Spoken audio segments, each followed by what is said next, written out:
We are picking back up our live coverage from the Iowa State Fairgrounds right now. I got to address it. Chase and Joseph were supposed to be out here, but we had the downpour, so of course they had to track the weather back there. But don't worry, you guys, we will all be out here still having fun out throughout the course of the next 11 days. This is just day one. So I'm excited for them to join me out there. But we got to talk about one very important person, and that is the CEO of the Iowa State Fair. Now, a lot of preparations go into putting on this fair. They start, the day that last year's fair ends. So I spoke with him earlier this morning, CEO Jeremy Parsons, about what makes this year extra special.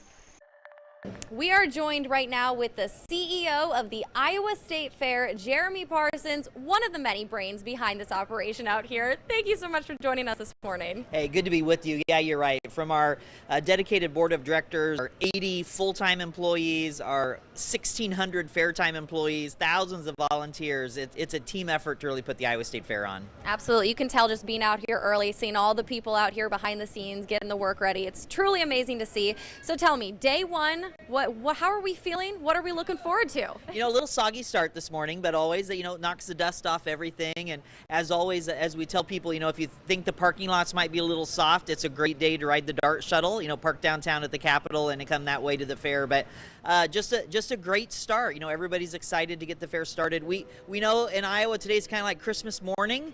People have been waiting all year for the first day of the fair, and it's finally here. I've been saying all morning long it feels like holiday today. So we're excited as well. Tell me, we have the State Fair every single year, a lot of similar things, but what makes 2025 unique? Yeah, every year there's little added twists. Obviously, the Iowa State Fair is about the tradition of what happens every year, but also some people like to see some things changed up. So whether it's Toy Story in butter, or it's the Iowa Electric Utility Lineman Rodeo coming up a little later this week, maybe it's a world record attempt for the most people scratching off a lottery ticket. Or it's something like a brand new playground in Fun Forest, or more seating and shade in Shivers Plaza. Just always lots of little things for people to enjoy that are for a first time at the fair.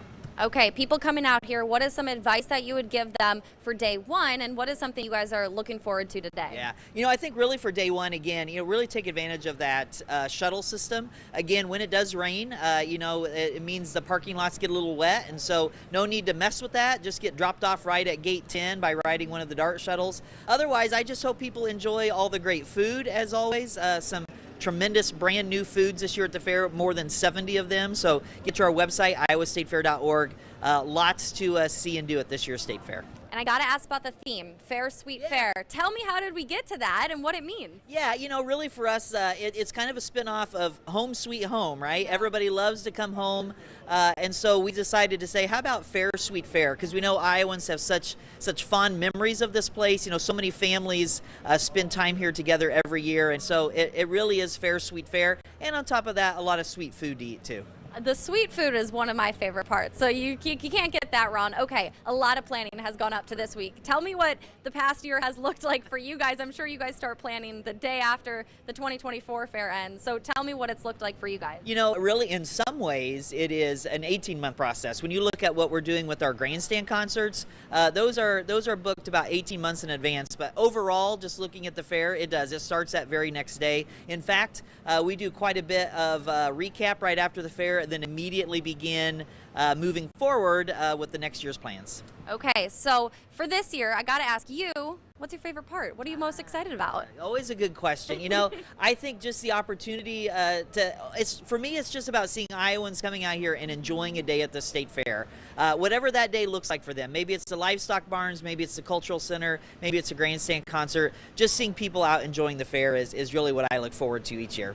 And I'm sure a lot of Iowans watching, they've been to the State Fair. But if there's people who don't know much about the State Fair, watching from the outside perspective, we like to say it's one of the best fairs in the country. So how would you describe it to everybody watching outside? That's a great question. The Iowa State Fair is a celebration of all the great things about our state. So I have a hard time believing that you can call yourself an Iowan and not ever be to the Iowa State Fair. But it truly is one of the iconic state fairs. It's been the feature of movies and a Broadway musical, a book. It's the only fair listed in 1,000 places to see before you die, that best-selling book. So everyone needs to get to the Iowa State Fair at least once. All right, I love it. Jeremy Parsons, the CEO, thank you so much for joining us. And there are so many new things that you might miss them if you're not looking carefully. We found one of those new activities at the fair today over in the Animal Learning Center. Take a look. Well, here we are in the Animal Learning Center, and this is a great place to stop by if you want to check out all the baby animals and have some fun, but it's also a great place to stop by if you're curious about a career in agriculture. I am joined by Emily Wynn, and we're going to talk about this display that's behind us. And this is interesting this year because they're handing out some cards and giving out some fun facts, aren't they? They are. So it's our new trading card series. It's Ag Careers. So we're highlighting all the different careers in agriculture, and that you actually get to come here, meet the people who actually are in a career in ag, and they'll sign a trading card for you. And then we hope that you collect these and that you have your own set of ag trading cards. I love this. And is this something that's going on every day? Yeah, so they'll be in here every day from 1 to 3 and 3 to 5 each day, and who it is will just depend. So Amber's a dairy farmer and an ag advocate from Eastern Iowa, so she's here today. And then we'll also have vets in here, we'll have ag teachers, there's people that work in industry, there's farmers, so every facet of the spectrum of agriculture will be displayed in the building here, and you can come and get a card and get it signed and meet the people that are behind agriculture here in Iowa. I love that because if you don't have a family background in agriculture but you're interested in it, this is an opportunity for you to explore a little bit more about that. Yeah, it's for opportunity for you to ask questions and also learn that, not everybody in agriculture is a farmer. So there's multiple different careers in agriculture, and you can be male, you can be female, and still have a career in ag. And that's what we want to focus on and showcase here in the Animal Learning Center this year. And you get to collect the playing cards. I would imagine those have been pretty popular. They have. So this is our first one, and we hope that people come out. And when you come in the Animal Learning Center, make sure you come and tell these guys hi here in the bullpen and get your own card. And why do you think it's important that we continue to learn about agriculture here in Iowa? Because agriculture touches us every day here in the state. So the way that you got to the fair today dates back to agriculture. What you're wearing is agriculture, and what you're eating here on the grounds is also agriculture. So everything you do every day goes back to ag, and these are the people that are behind the products that you guys are consuming each and every day. Now, I know we're talking about, this is a popular place for children, but here I am, a grown adult, and I'm fascinated by all of this. Yeah, it's not just for everybody. If you'll take a look in the Animal Learning Center, it's not just kids in here. Like, adults are more excited about it than I think the kids are sometimes, because everybody likes to see animals, and especially the mamas and the babies, and then this is just an added bonus to come and learn about an ag career. Well, Emily, thank you so much for showing this to us, and I know we've got a lot of great days ahead, so we appreciate your time today. Thank you. Well, here I am with Ernie Barnes, the superintendent of the Swine Barn, and you just had a really important event, one that draws a huge crowd. What was it? It's a big boar contest. This year we had 9 entries, 7 of them showed up, and the closest competition we've had in the 20 plus years I've been doing this. So talk to us about the winner and maybe the top few boars. Okay, Brian Britt had the champion boar. This is his 4th time he's won, so he sort of knows how many donuts to feed a pig and how many Hosties Twinkies to give them. He does a great job. His weight this year wasn't quite as big as the record he set last year. He weighed 1,200 plus pounds, but he knows what he's doing. And then we had a state legislator, Heather Hora, that came in 2nd, and she did a good job with her boar as well. So we had a lot of fun. And why do you think this event is so popular? I think it's just bigness. That's all I can say, folks. I love to see who's got the biggest boar, and we try and make it as much fun as we can. We put one of our staff that sort of goes crazy and does the wave and some of that, but I think folks just like to see how big the boars can be. Mm-hmm. Let's talk about tradition, because obviously raising swine here in Iowa, this is part of our roots, isn't it? It absolutely is. #1 pork producing state in the country.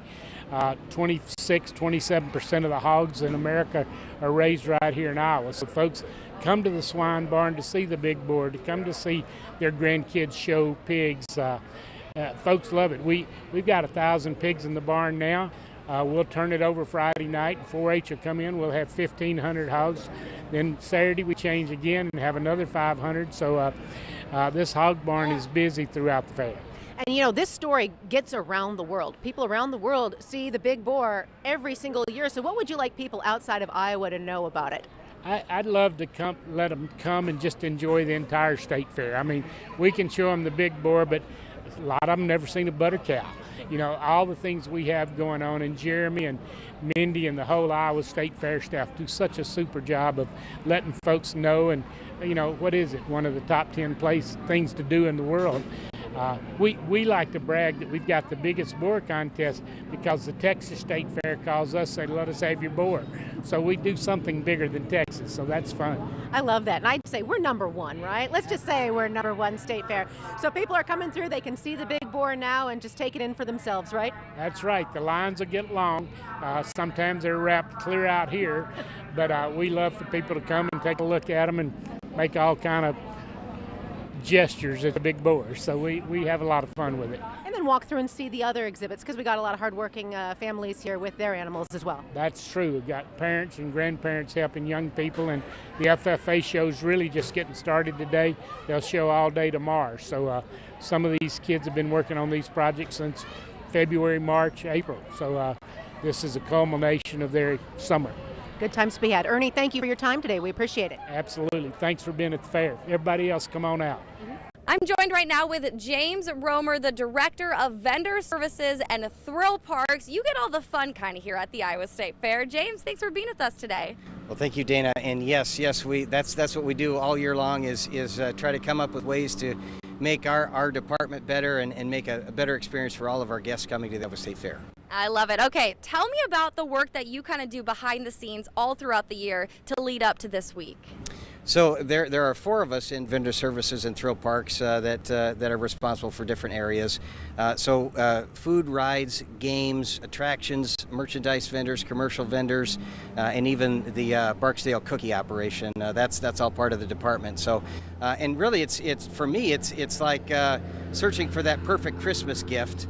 And having that and waiting until the moment when the gift is open, the gates are open, and seeing the reaction on our guests' faces and hopefully we're always trying for that perfect gift and never socks or something like that that we've wrapped up. Absolutely, and I bet there's a lot of excitement that builds up to come up to opening day. So tell me what it was like on opening day yesterday, what the vibes were like, how it was feeling out here just when you opened the gates. Well, it was pretty incredible because, of course, we had some rain to start things off, but it didn't dampen any spirits of our guests coming through. They were happy. It was really nice to see all the families and folks walking through and just having a good time despite the weather. Okay, so I know you guys work all year long to bring new attractions, make them even better than they already are. So tell me, what is new at the Thrill Parks this year? Well, the biggest new addition is right behind us, the giant wheel. It's a 33-meter wheel, so roughly 108 feet tall, and the lights at night are just spectacular on the wheel. So we're very happy to have that with us. This is actually the second location that this wheel has been set up, so it's new to us and brand new from the factory. I love that. So what was it like before and now that we have 108 feet? I mean, tell me about how it's such a staple attraction to the fairs and why it was so important for you guys to bring it, even bigger this year. Oh, sure. Well, and in years past, this past several years, we've had a wheel that's about 64 feet tall.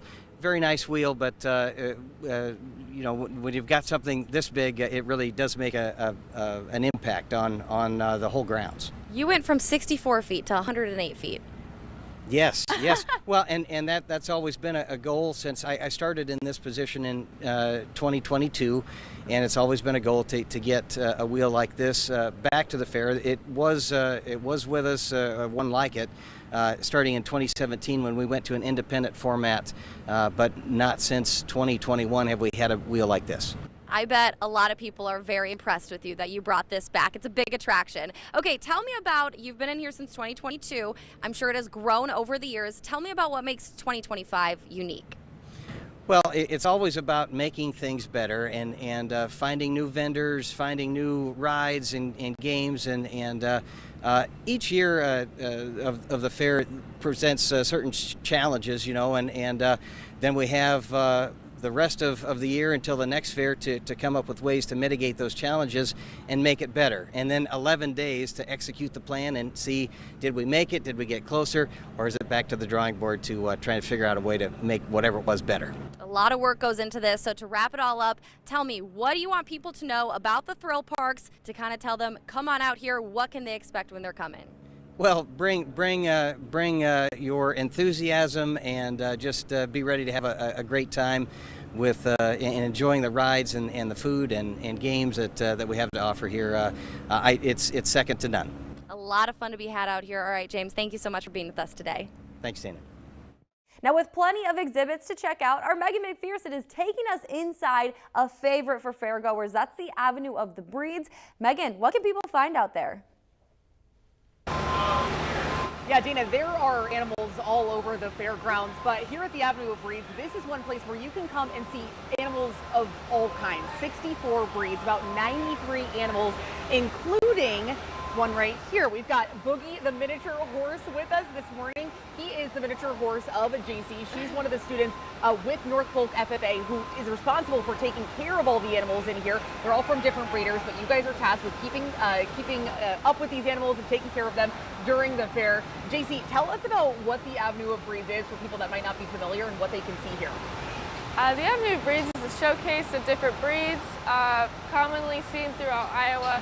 We bring in different animals, display them. We have facts about them, signs. We talk to fairgoers, try to teach them about. Boogie's trying to. He's hungry, yeah. Boogie's trying to boogie right now. Boogie is trying to get back with his animal friends right now. He's not loving this interview, but we are thankful that you brought him out for us so we can get a closer look at him. He's a beautiful miniature horse. Now, as I mentioned prior, there are just all kinds of breeds here. That's why it's the Avenue of Breeds. Tell me about, we talked earlier, you guys get up very early every single morning to take care of these animals. Tell everybody kind of about what a day in the life looks like for you guys, the students taking care of them. So we get up super early. We usually feed right away. We do grain, corn, and then the animals that need hay, I mean, they all come with different instructions. We have a whole book of rules and what the breeder wants for them. Yes. And then we typically wait for them to eat for a little bit. We'll do some cleaning. We actually have been getting quite a bit of rain. Yes, so. A lot of rain to deal with. Absolutely. Yeah. It's, you know, there's kind of hay everywhere that you got to keep out of the way clean, here right. of the walkways. But thankfully it looks to be dry today, which is good Today, for the hopefully, yeah. animals. So yeah, this is a very popular exhibit. Was it a good, successful day one for you guys? Yeah, a lot of it was people pretty coming good. through? Yeah. And of course that is only going to continue to be the case for the next 10 days of the fair. A lot of work goes into this exhibit, guys, but it is just such a cool one. There are all kinds of animals, horses, cattle. There's a huge elk just to the left of us here that you're definitely going to want to see. It's open every single day on the southwest corner of the fairgrounds near Gate 9. Opens at 9 a.m. So you do not want to miss the Avenue of Breeds. Definitely come check it out if you're looking for something to do at the fair today, guys. So Megan, what should I expect out there? Because once again, first time being around a lot of animals like that. What's to expect?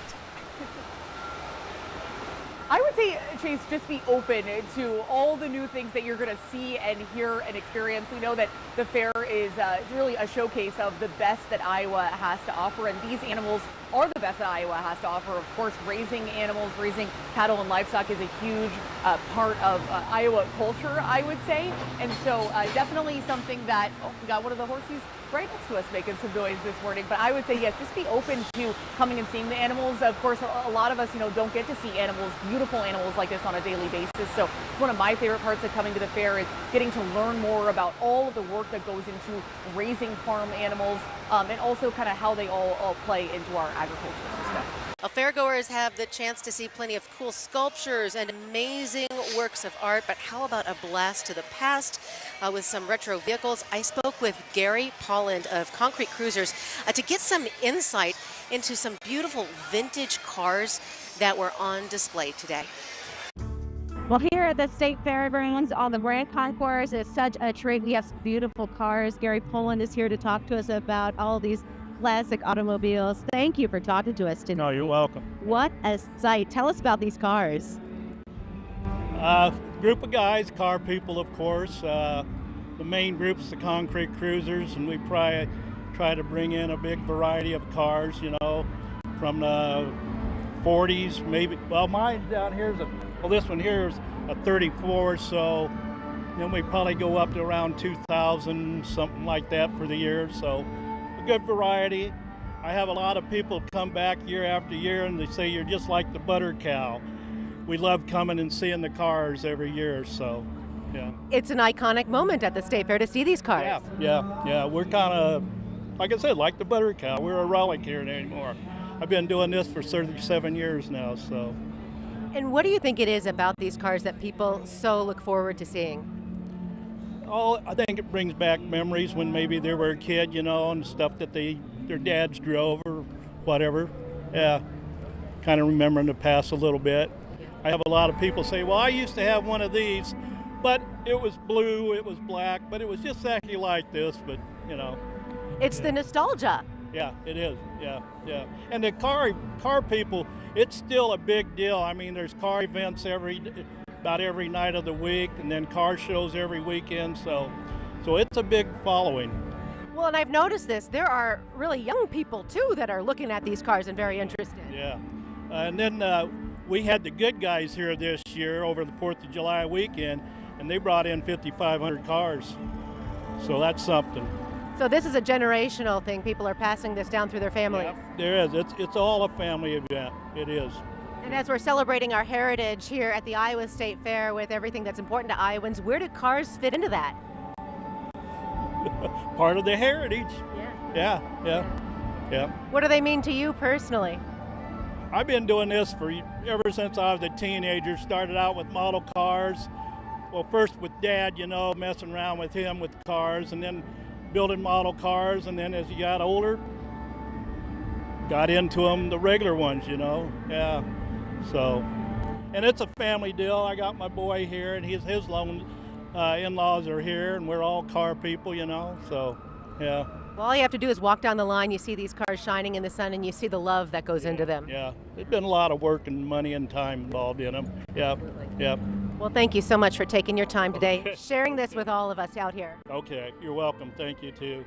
Well, I am joined now by Gary Keenan. He is one of the chainsaw carvers. We're up on the hill here in a lovely shaded location, and on a day like this, up in the breeze, this is a great spot to be. It is. We're very grateful for the fair moving us up here. We have a hard, flat surface, the canopy. It's working out great. And I see that you've gotten started on several carvings. So what are you working on this year? Oh, a variety. Animals are the most popular subjects, but every now and then we do something different. Clint is working on a horse bench. Okay. I'm going to work on a cardinal bench. We try to mix it up and bring a few new things in every year. Mm-hmm. And I know that you have a little bit of fun with your coworkers here. Yes, we keep it loose and lively. You should hold this while you're getting an interview. Your big saw. Really show them your. Not sure I can handle Really show this. them your big saw. This must be for the detail work, I would That's imagine. Right. That's yes. right.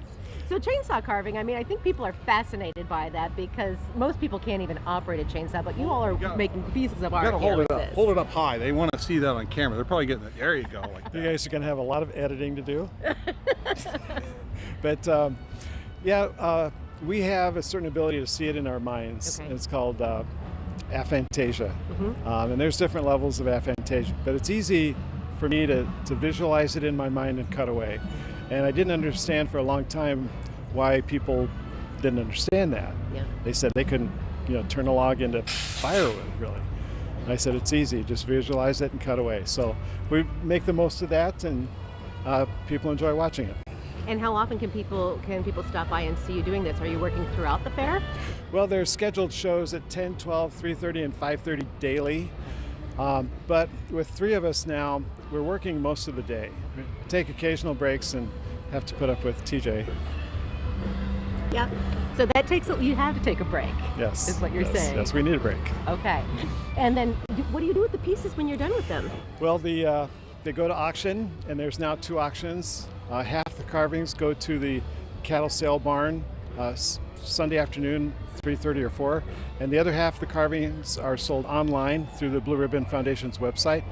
And all that money goes to the Blue Ribbon Foundation, and they use that to improve the fairgrounds. Okay, so people who see something here that they do like, they do have the opportunity. Yes, it's a great way to help support the fair. All right, well, thank you so much for talking to us Oh, today. thank you. Thank you for talking to us today. I tried. Hold it, show me a big saw. Oh, the big saw's over there. Big saw's over there. This is a They big have saw. absolutely no fun up here. You should definitely come up and check it out. Thank you. Thank you. Well, the Iowa State Fair is a showcase of so many amazing things in agriculture. And, you know, that's what our state is known for, that amazing agriculture. And today, we're starting kind of young. We started with some kiddos, and I spoke today with Monica Friday. She's over there at the Little Hands on the Farm, and she was telling me how they were teaching kids how to be from farm to table. Let's take a listen. Day 3 of the Iowa State Fair, and there's so much fun going on right here behind me. We are here at the Little Hands on the Farm, and I'm with Monica. Monica, talk to me about how special this is for kids. This is really special. The kids can come in here, it's free of charge. The parents appreciate just being able to come in here and let the kids be kids, and there's so much for them to do here. And you know, Monica, the nice thing about this, there's a lot of areas for shade. So as hot as it is, as muggy as it is out here, it's kind of a nice little reprieve for parents. It is, and grandparents. We'll see a lot of the grandparents find the benches, and you can see about every exhibit from here, and they enjoy watching their kids and grandkids. Yes, well, you see a lot of kiddos walk through here. What's the favorite spot? There's so many spots around here. What's the favorite There one? are some favorites. The tractors tend to be a favorite. The kids love riding those tractors. The garden, digging in the dirt. The rain's kind of dampened that a little bit, but you know, we're back at it now. The sun's dried it out a little bit, and they're over there just digging away. Well, you know, it's the state fair. No parent expects to take their kids home clean. Absolutely not. I just saw a little girl over there, about 1 year old, with ice cream all over her face, and her mom said, "That's what the fair's supposed to be." That's what it's for. That's what it's for. So is there any new and improved areas here? There are some improvements. We have some new tractors. That was a big improvement. We also have, for those kids that are over the age of 10, we have the Iowa Ag Spy, where they can come through here, and there's some QR codes that they can answer some questions. So some things for them to do. We also have our sensory friendly day morning, and that is next Wednesday. So that's not new, but it is definitely something that we love here. Absolutely. Parents Sensory Friendly Day. It's coming up. That's definitely a great time here. You know, my personal favorite, I was checking out over there. It's like a little general store. I love to shop. So I think that's really fun for kiddos. Yeah, and parents love that. They just go in there like, we can pick anything for this $1, and the kids are so excited, and we just try to hype it up that, yeah, you've done your chores, you've sold your things at the market, and this is what happens on the farm. You know, you make your money and then you go spend that money at the store. And it really is as much fun as it is out here. It's really educational. Like you said, it's step by step. Can you walk me kind of through the process? Yeah, I can. Well, you go through the barn, you get your bucket and your hat, and then you go to the swine barn, and they talk about, you check on your pigs, and then you shower in, shower out, and they talk about keeping disease out of the barns. You get a piece of bacon, teaching them where the meat comes from. Then you harvest your vegetables, you go to the grain bin, you learn about things that the soybeans and the corn give us in our everyday life. You go to the apple orchard and you harvest, you go to the eggs. Get some eggs, and then you go to your tractors, you ride your tractor up through the cattle barn, check on them, you get your cheeseburger, and then you go to the sheep barn and brush your sheep and get the wool. You go milk your cows in the cattle barn, and then you come around and you sell all your products at the market. You get your money, and then you get to go into the store and buy those. So it really is your ag experience for the little. We're training little farmers to stay right here in this amazing state of Iowa, Absolutely, right? yes. Yes, I wish it was that simple. Being a rural Iowa girl, it is not that simple. A day's work in the farm, but it is so fun that it's interactive for the kids. I had a little guy tell me, he's like, you know, those cows aren't real. And I'm like, they're not. He's like, I've seen real ones. You're not putting it past Those cows don't look like that on our farm. Amazing. Well, this is open for how long? We are open from 9 a.m. to 7:30 p.m. every day. Okay, so still plenty of time for you guys to come bring your little ones out here and give them the whole farm to table experience. Thank you so much, right. Monica. All right, thank you. I gotta tell you something, Beatty's is one of my favorite stops at the fair. I don't don't know where they grow that watermelon. Well, of course, here in Iowa, but it is some of the best watermelon that you taste, and $3 can't beat that. But of course, if you're looking for something with a little bit more calories, it is the state fair after all. Don't you worry, because there is a lot of options for desserts for you. And Lou, our own, very own Lou Seifald, got to try a couple of desserts for his own. He was a judge, of course, but the contest had a very unique twist. Well, Lou, you are a very special guy, but we all knew that. But look at all of these desserts. Who are they for? This is for the judges to decide who has the greatest dessert. This is a category at the Iowa State Fair. We're not making this up, Larissa. The category is desserts Lou can eat. And for those people that have followed along for the past 40 years or so, I can't eat chocolate. And so they thought it'd be fun to have a category that had no chocolate in it. So all these desserts, and this year, are you ready for this? I'm ready. 30 of them. 30 different desserts that people have taken their time and their effort and created these things, and I'm going to try every single one of them. So we'll do that. Well, okay, so did you eat any lunch today? Because I hope not. I had 2 contests I judged right before this. You can see I have the Sammy Hagar microphone on. I'm emceeing and judging at the same time. All right, okay. Well, let's take a little gander. Okay, so it looks like some key lime pie cupcakes. Those should be delicious. Is that a key lime pie, maybe? With the slice in there, I'm guessing, yes. Okay. You got all kinds of cookies in the Ooh, back. so many pies. Pecan. Yeah. A little berry. Ooh, that berry one looks so cute. It looks so good. I don't know what this is, but we'll take a look. We're gonna have a review of all this. So yes, he will break down everything that he eats, and he does only have to take a couple of bites. He doesn't finish all the pie, which I bet you would want to. I would want to, yeah. Oh, the new rules according to Larissa. So, and the thing of it is, he's not giving me any bites, you guys. No bites. As much as you want. Look at some of these over here. Look how look, this one has some sauces that go along with it at the very end. So thank you again to everybody who took the time and effort to do all this. This is so awesome, isn't it? Yes, and the presentation on all of these are truly remarkable. You can really tell Iowans took their time to make it special just for you. And the presentation is part of the judging process too. Okay. In some categories, up to 50% of the overall score is presentation. I'm not sure what this one is. They change it a little bit every year, but this is going to be something else. I am looking forward to trying every single one of these. So the winner, out of all these 30, what's the incentive? There's a prize that goes along with this. There's a cash prize that goes along with this. And Daryl Lynn Knight is the one that came up with this idea. She's the brainchild. It was her brainchild to do this one. So thank you to her and everybody that's involved. But again, desserts that I could eat. This is desserts everybody can eat, okay? Yes, and although there is a winner for this contest, let's be honest, the real winner is Lou. He gets to eat every single part of this dessert, and I'm jealous, and I'm sure you are too, but we are live at the fairgrounds. Well, we know that agriculture plays a major role in the Iowa State Fair, and 4-H is a major stepping stone for many students leading to their future. So I spoke with some 4-H students earlier this morning about what they are learning and what this experience means to them. I am joined right now with Monica Osborne. She is a state 4-H council member. She's talking about all things 4-H at the Iowa State Fair. Monica, thanks for being with us this morning. Yes, thank you. Here. Okay, so we're talking about 4-H. I guess just to start off, I know a lot of people know about what it is, but just tell me exactly what 4-H does and their involvement at the Iowa State Fair. So 4-H is a nationwide program where youth can get involved and explore kind of any and every single one of their passions. There's agriculture, STEM, art, and especially the Iowa State Fair where we get to showcase all of those different things and all the different opportunities that you can get involved with. And at the Iowa State Fair, what are just day-to-day opportunities look like for people to come and experience 4-H and learn about it? And then same for you guys as members, what you guys do here every single day. Yes, of course. So the 4-H exhibits building is an amazing hotspot, especially to see all of those 4-H opportunities. You can see that behind us we kind of have a lot of the static exhibits where you get to do those hands-on learning standards and things like that. There's lots of different things like home improvement, art, ag and natural resources, and different things like that. And there's a lot of different activities that go on as well, and awards programs where you can see things that people have been working on for the past few months in the 4-H term year. And you can also find the state 4-H council members that are helping out with those different things, just making sure everything runs smoothly and everybody has a great experience as they're doing that. And you have been involved in 4-H for a while now. Tell me how long you've been involved and what the experience has meant to you. Yes, so I've been involved with 4-H for about 13 years now.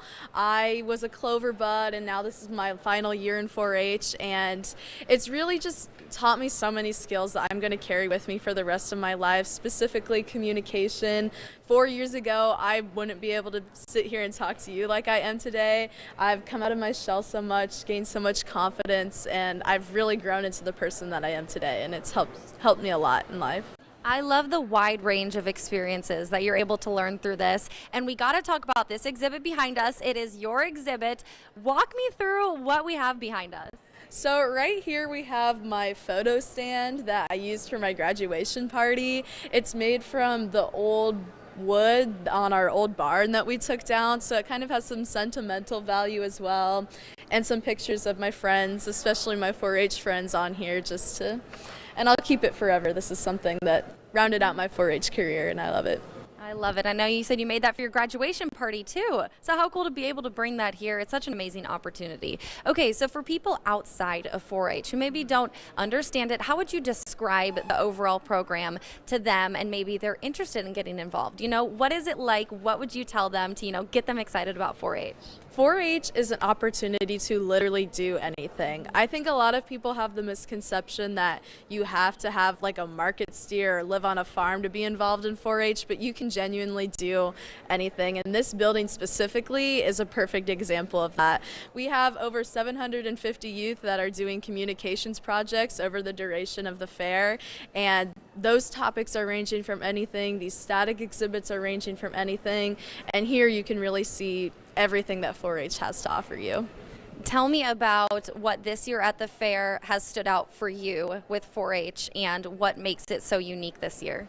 I think the thing that stands out to me this year is that 750 is a record number for us, or it's getting really close anyway, and it's really awesome to see that people are still getting involved and still really wanting to be a part of that. People are putting next generations of kids into it and talking about how they're coming back next year or they're going to miss it the next year, and that's kind of really sticking out to me because I'm thinking about my future in 4-H as well.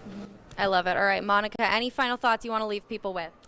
Come out to the Iowa State Fair and see all of the amazing things that 4-H has to offer you guys. I love it. Thank you so much for joining us, Monica. Really appreciate your time. Of course, a huge part of the fair is celebrating our state's history and our culture. And one vendor here is set up to celebrate his own family's tradition. He's using food to do that. And it's an important part of not only his family's story, but Iowa's story. Well, we were just talking about the importance of carbs and refueling your body, especially when you're out here at the State Fair. Great place to do that is right here at It's Dough Time. And you have, I think, one of the best kept secret treats here on the State Fairground. Tell us about it.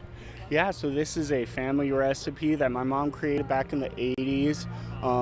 Very much so inspired by the original recipe from the Navajo Native Americans. And the history about fry bread is really interesting because I feel like it showcases the resilience and ingenuity of us as people, across the world. And it was during the Great Migration when a lot of the tribes were being moved from land that they were on currently to different reservations. They were given very basic, ingredients, and there was a lot of them, and so they had to figure out how to create something that would feed a lot of people and still have nutritional value that would be able to carry them to their new destination. So they put these ingredients together. You have your basic flour, yeast, they had lard, water, and so they combined all of these and they made fry bread, and that was able to stave off a lot of starvation, and a lot of people survived because of it. And now in modern times we see fry bread in many different cultures, and it's in different forms.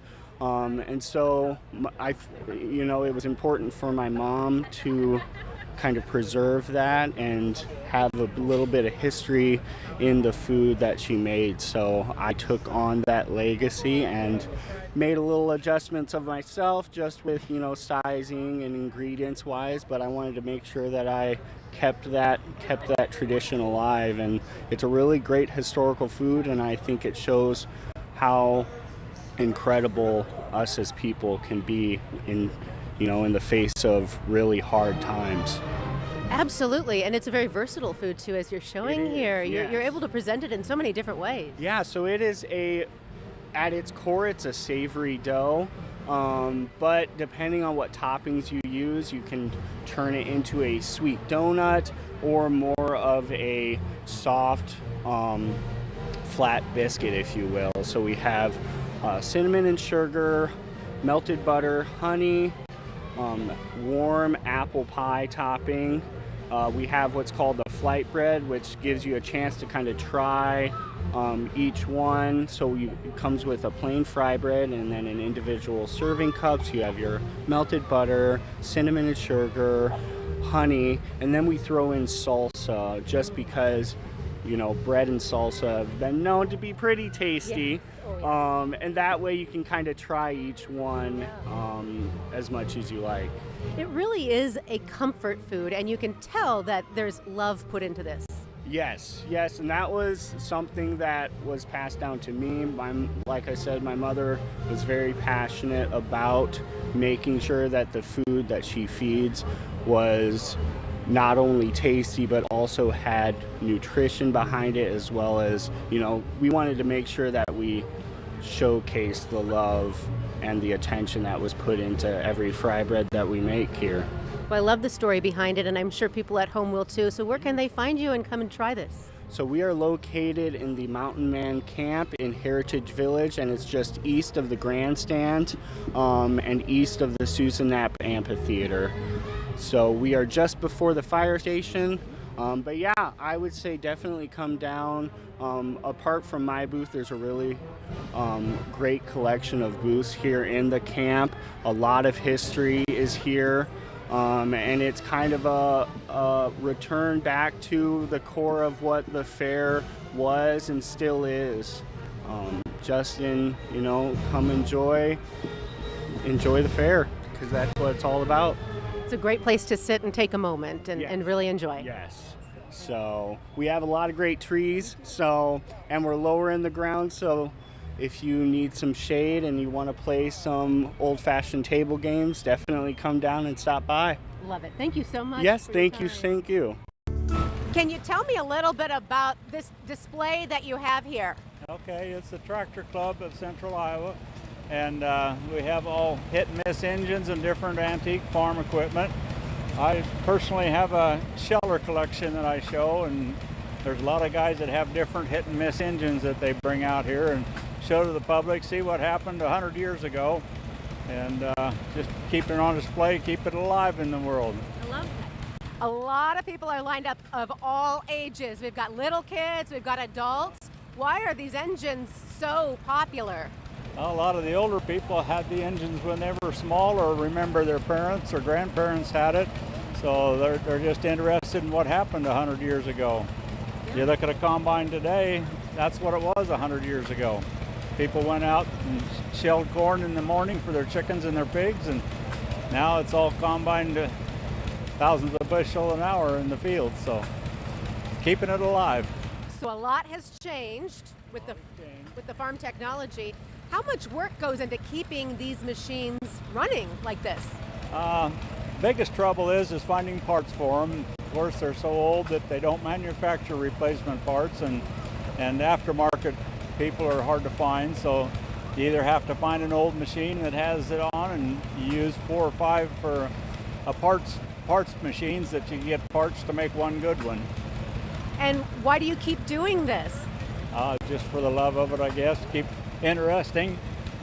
I don't know the new machinery very well, so I can't keep up with it, so I'm going to keep up with the old stuff. And do you personally have a favorite machine? I personally have the corn sheller, so I got interested in that because the one machine was my grandfather's when I was just a little guy. We'd go out and shell corn for the chickens, and I found it in a corn crib several years ago, so I restored it and just got interested in it. And I wanted a hit and miss engine to run one of the machines with, so I bought a hit and miss, and I'm not very knowledgeable about them yet, but I'm learning, so I just keep at it and keep learning a little bit every day. I learn something new every year I come here. So. Well, I love this. Thank you so much for talking to us today. You're welcome. And for sharing this with everybody. You bet. We get a lot of people that really appreciate seeing some of this and remembering old times. Well, thank you very much. Well, everywhere you turn here at the Iowa State Fair, there seems to be some music. In fact, there's dueling performances going on right behind us right now. But a lot of that music actually comes with some friendly competition. And today, that included the harmonica and accordion contests up at Pioneer Hall. I got a chance to catch up with the superintendent of Pioneer Hall, who said that those contests up there really bring people together. Well, we are outside Pioneer Hall right now, where it is quiet because it was very noisy just a minute ago in there, Regina. We had the harmonica contest going. Yes, we did, and we started out real slow with not many participants, but it was a fantastic program. They pulled through. The judges afterwards participated and played, and the crowd clapped and sang along, so it was a really good time. You had a standing ovation at the end there. That's always a good sign. We had a wonderful standing ovation, and that was for the participants that did such a beautiful job. And you have the accordion competition coming up. I cheated. I looked at the sign-in, and you have several people ready to play. So now we're in trouble. We've got a full schedule, but it'll be fun, and we encourage everyone to participate, and we're happy when they do. Harmonica, accordion, these aren't the kind of instruments that you hear a lot of people playing. So these are kind of nostalgic instruments, aren't they? They are. A lot of the instruments in Pioneer Hall, whether it's fiddling or piano or accordion, were instruments from years back. And people didn't have a lot, but they had music, they had friends, they had family, and they gathered and enjoyed themselves. And the crowd here always looks like they're having fun. What is it about this venue that makes it so special? I think memories, maybe. They come, they feel relaxed, they feel they're all part of our family, our Pioneer Hall family. This is our once-a-year reunion, and they feel that, and they want to be a part of it. And one last question, what do you love about working here in Pioneer Hall? Oh, it is everything. It's a package that is about everything I enjoy, whether it be the music, the antiques, the people, the traditions. It's all what I enjoy, and I am very grateful to be here. Well, thank you for sharing your time today. Thank you.